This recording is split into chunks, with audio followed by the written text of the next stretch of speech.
Good morning and welcome to Worldwide Wisdom. It's very, very important to know what needs to be done for Pesach. Pesach is not a holiday that happens by itself. It's a holiday that requires a tremendous amount of preparation. And like everything else, proper preparation prevents poor performance. There's a beautiful story about Rabbi Yitzchak of Berdichev, who was blowing the shofar on Rosh Hashanah. And as he appealed to God Almighty for a beautiful decree, for a positive verdict for the year, for his community himself, the family, the Jewish people, he invoked the Pesach cleaning. You know, the various sounds of the shofar, the various sounds of the shofar, kashrak, tashak, tarak, tarat. He referred to them as using Yiddish terms, which basically speak about the various forms of Pesach cleaning. So he used the terminology of the shofar blast to describe the Yiddish terms of Pesach cleaning. And he says, may the merit of our efforts in uprooting every last morsel and crumb of Pesach serve to be a merit that will ensure the protection and of the people and serve to draw all of God's blessings upon us. There's a very special connection here between Pesach cleaning and the verdict of the year ahead. Okay, so let's start. I'm going to do a crash course today. Just try to blaze through this as fast as I can. Okay. This year is a little unique because Pesach is on a Saturday night. So quite a few things change. For example, the Shabbos before Pesach is called Shabbos HaGadol, the Great Shabbos. There's supposed to be a great sermon on the Shabbos HaGadol, because the rabbi is supposed to speak about all the laws of Pesach, or at least about the spiritual components of Pesach. Now the books have been printed and people are able to find it themselves.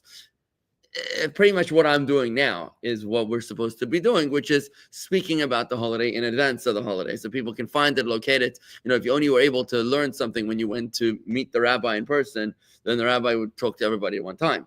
But today, you know, you can do it on YouTube. You can read a book. It's much more expedient.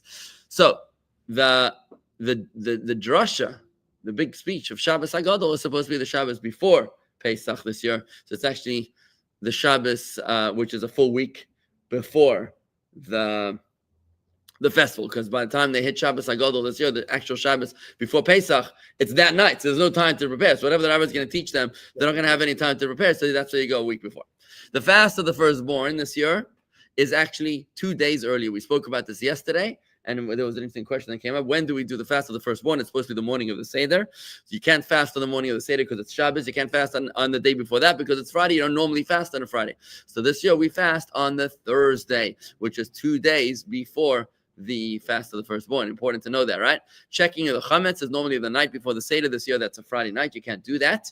So we check it on Thursday night, which is 2 nights prior. Burning of the chametz, which normally takes place the morning of the Seder. This year is Shabbos. You can't do that. So we do it on Friday morning.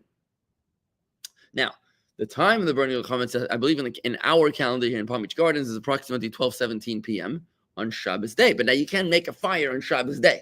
So what are you going to do? Remember, the way it works is that you're allowed to eat chametz until the 3rd hour, and then you're allowed to benefit from chametz and to burn it until the 4th hour. Right? So it's like 11:17. It's indicated exactly in our calendar. It's like 11:15-ish is when you're allowed to eat it until on Shabbos morning, and then you have to burn it by 12:17 approximately. Check the local calendar for exact times. But the problem with that is that you can't burn chametz on Shabbos. Right, but you still, the conundrum is that you still have to eat chametz on Shabbos. Because on Shabbos, you have to have a meal. You can't fast on Shabbos. You have to have a meal. Now, what does a meal constitute? Bread.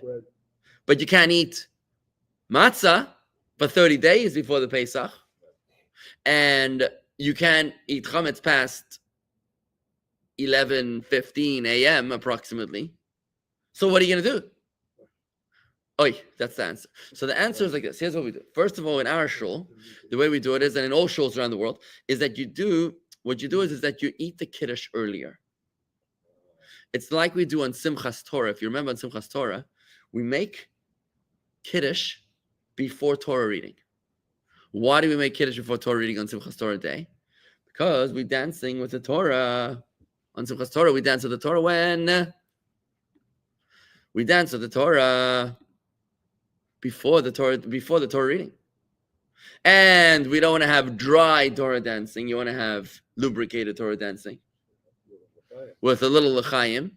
But you can't drink or eat anything out before you make Kiddush.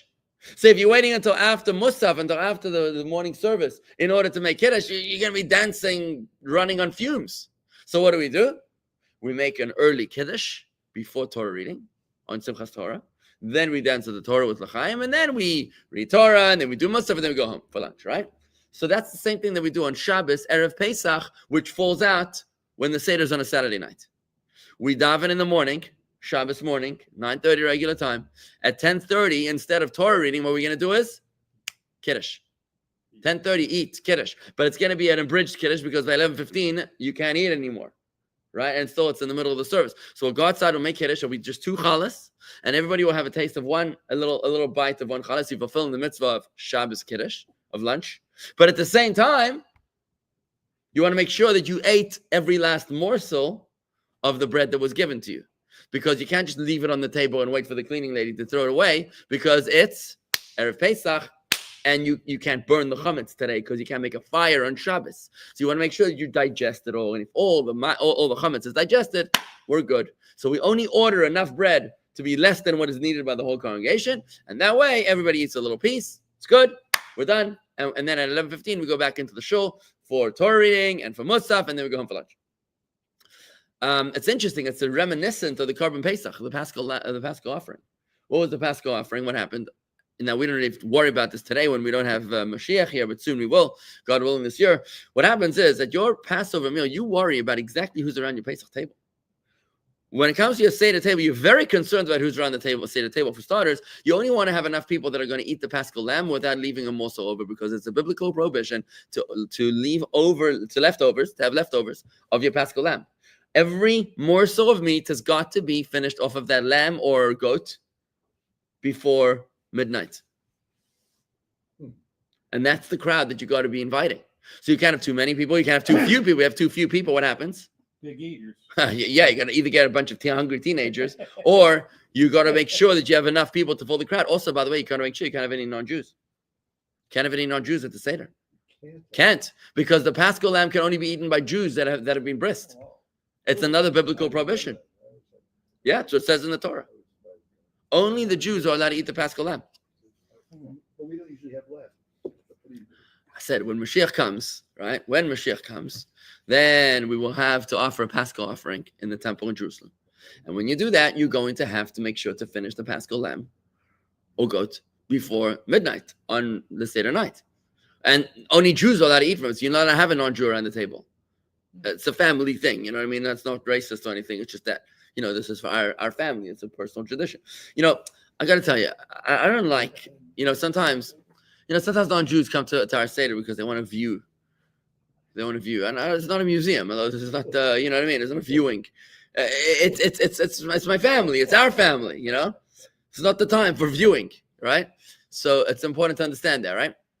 Anyway, so we were talking about how to destroy the chametz on Pesach, on Erev Pesach when it's Shabbos. You can't burn the chametz on Shabbos. You want to make sure that you only have enough chametz to digest and consume on Shabbos. Now, what happens if you can't finish the bread that you ordered?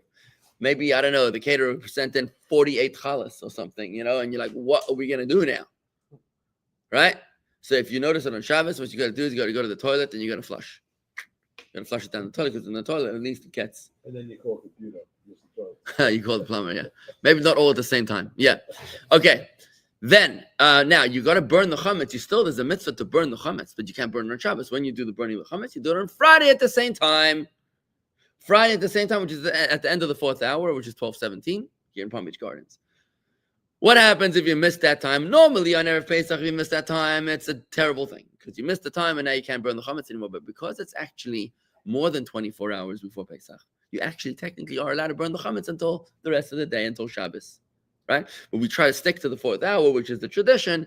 But really, the biblical prohibition is that in the morning of the Seder, which is the 14th day of Nisan, that's the day that you're burning the chametz at the end of the 4th hour, right? So we try to do it on Friday at the same time limitation. But if you missed it, then it's fine. Now, when we nullify the chametz, we don't say it when we burn the chametz. Normally, we do a nullification of chametz affirmation when we burn the chametz. We don't do it this year on Friday. After we burn the chametz, we leave. Because now why don't we nullify the chametz? Obviously, because you're still eating Friday night and Shabbos morning, so you can't nullify the chametz. And whose food are you eating on Friday night and Shabbos morning, right? So you don't actually say the nullification of the chametz until we'll see. After you burn the chametz, we leave over just the chalas and not for the meals of Shabbos. Remember, 2 meals of Shabbos.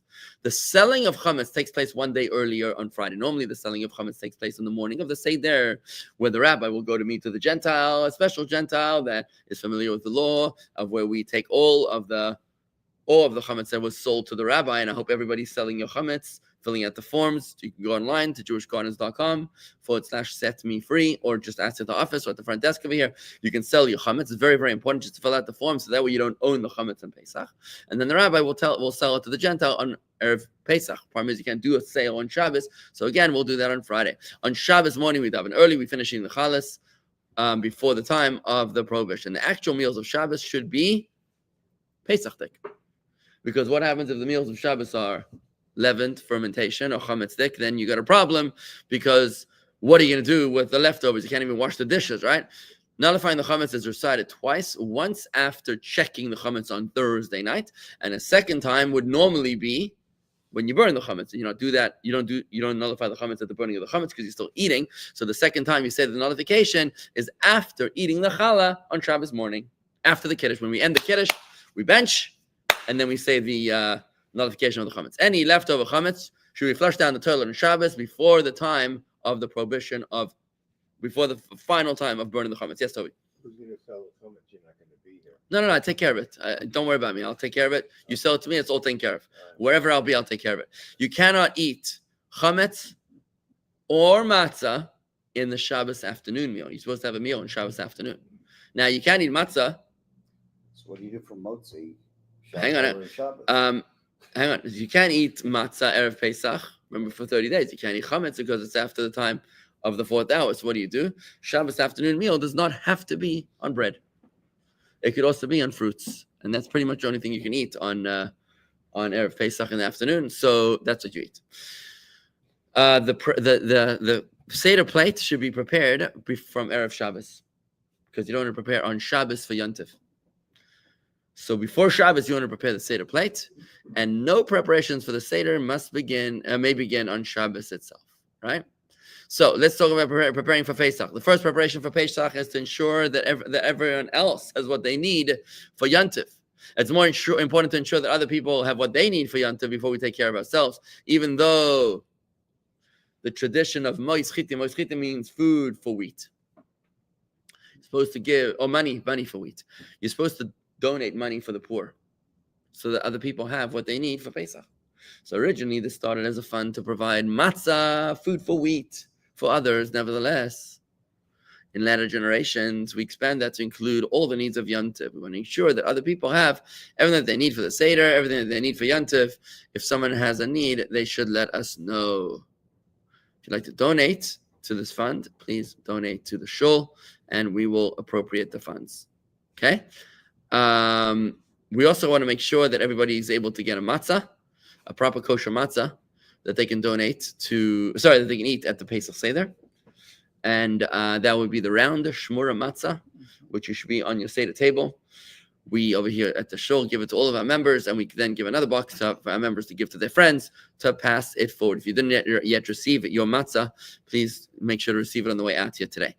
It is also a biblical obligation to make your wife and children joyous in anticipation of the holiday by buying them an outfit or jewelry. Jackie's getting like this. I think my wife came up with that one. Yes. So Harvey, what did you learn today? Right? And also, it's important to buy something for the kids as well. So in my house, the kids are very excited. Half a year they're waiting for Pesach, half a year they're waiting for Sukkot, because they're waiting for the special outfit or something that they're going to be wearing for that holiday. And that actually greatly enhances their joy of the festival, as they are excited. They look forward to it. You want to make sure that it's exciting and meaningful for your wife and for your children. So try to buy them something, whether it's jewelry, whether it's an outfit, whether it's a toy, something, right? During the month of Nisan, we know we don't say Tachlin for the entire month. In the first 12 days of the month, we say the Nasi, it's the president's contribution when they inaugurated the temple, the tabernacle, with Moses. Each tribe's president inaugurated it for each of the first of the 12 days of Nisan. So we mention that each day in the Siddur. It's page 392 or 391 in the Siddur. And you should also try to learn the laws of Pesach as thoroughly as possible. Now, let's talk about chametz quickly. The Arizal taught the one who is scrupulous regarding even the minutest quantity of chametz in Pesach. The Arizal was a great Kabbalist 500 years ago. Somebody who's careful to avoid even the smallest amount of chametz in Pesach is guaranteed not to sin the entire year. He possibly refers to immunity from inadvertent sins, but there is no doubt that every individual maintains freedom of choice. So if just because you scraped away your chametz countertops, it doesn't mean that you are not going to sin. It means you still have ability to choose, but maybe inadvertent sins you're protected from, right? So we're going to learn further. I got to go now, but we're going to learn further about how to kosher your Pesach, how to kosher your kitchen and your dishes. So stay tuned for more of that coming up. But with that, I've got to end it here. I got to go. Have a good day, everybody. Okay.